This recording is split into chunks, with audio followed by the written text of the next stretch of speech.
Let me show you all of the voicemail settings on Realme 16 Pro 5G. So first of all, we'll need to activate our phone dialer. We can then navigate to the three lines in the top left corner of the screen, navigate into the settings next, and that way we'll be able to find the voicemail.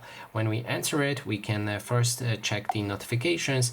Inside you can adjust how notifications will appear for your voicemail. You can set it to silent, that way they will be silent.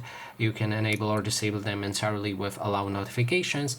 Then you can change a sound that you will use for those notifications standalone, and you can also enable or disable vibrations. After that, we can navigate to visual voicemail. If your operator does support it, then you can activate it. If not, sadly, you won't be able to use it. We can go to advanced settings to set up our voicemail. Here you can change your services to specified carrier, or you can go for a number. That way, enter a number for your voicemail. And that is basically everything. Thanks so much for watching.